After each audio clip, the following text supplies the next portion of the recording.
We're again here at Conner Prairie, a premier living history site, and we've got another great recipe for you.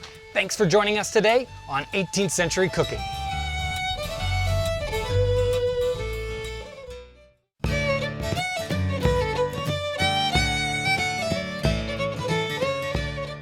Last week we had Miss Barker and she showed us how to make Ryan Indian bread. Today Mrs. Barker is going to show us how to make pork a la Norman. That's what it's called. You got it right. Okay. Now that's a fancy name for it. Yeah. It just really is pork and apples in cider. Okay. But apparently folks in Normandy, that's what they eat. Right. So a traveler come through, he gave me this receipt, that's what he called it. Right. My husband called it pork and cider.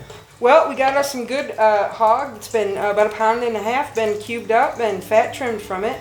Some salt and some pepper and about a half a teacup of flour. A couple of teaspoons of nutmeg, about half a nut grated. Yeah. A medium onion chopped and a nice tart green apple.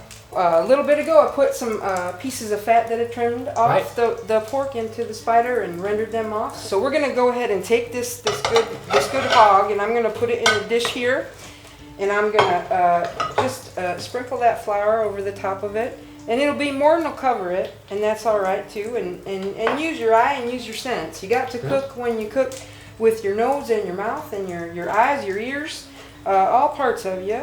Put in what your family like. Flavor-wise, if they like a bit more salt or pepper, and stir that round so all that flour gets on every piece of that pork, each side of it.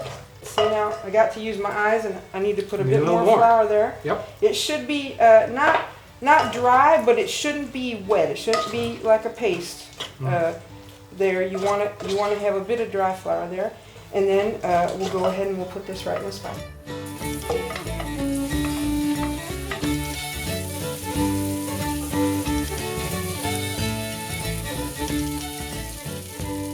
So once you got a bit of color on that pork, you want to take it out your pan. Now go ahead and put it right back in that bowl, because all that extra flour, that's going to go right back in again. And that'll help you with your gravy. Sure. So the next thing you're going to do, and now if you don't have enough fat in your fire, go ahead and put a little butter in your spider. There, we'll just put a bit in and get a nice sizzle to it. And then if you wouldn't mind taking them apples, and I'll take the onions.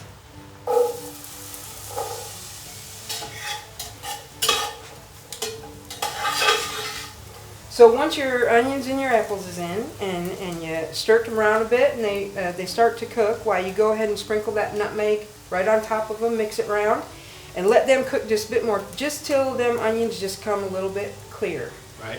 And then once that's done, comes my husband's favorite part. Yeah. And that's the cider. Now, if you got your apple trees, why then you got your apples, applesauce, dried apples, apple pie, dried apple pie, but you certainly put up cider. So once that apple and onion and nutmeg have cooked down a little bit, and that cider's cooked off a bit, well, you're going to go ahead and add your pork right back in. All them drippings from that bowl that gathered up, and stir that round. Put your lid back on, then cover it with coals, and then just back away and go holler at your children for a half hour or more if you want.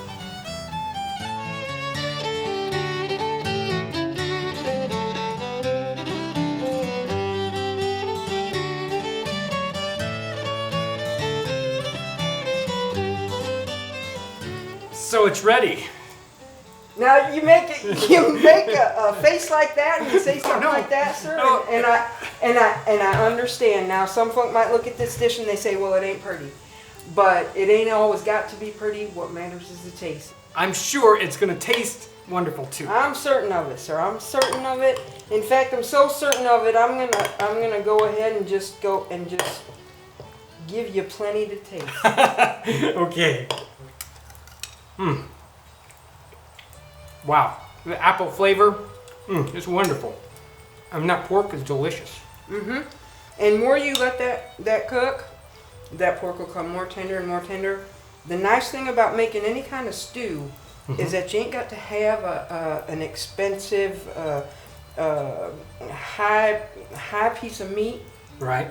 You use your low meat. You use your shoulder. You use something that ain't gonna have a lot of promise to it until it sits and stews for a bit, and all that meat just melt away. And right. And even if you have extra the next morning or the next day. Yes, sir.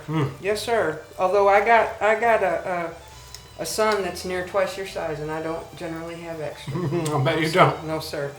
Well, I really want to thank Mrs. Barker for inviting me into her kitchen, showing me how to make the best darn pork insider I ever ate. And if you're ever in the Midwest and you have a chance to come here to Conner Prairie, this is a premier living history site right here in the Midwest. Definitely come and check this site out. It is wonderful.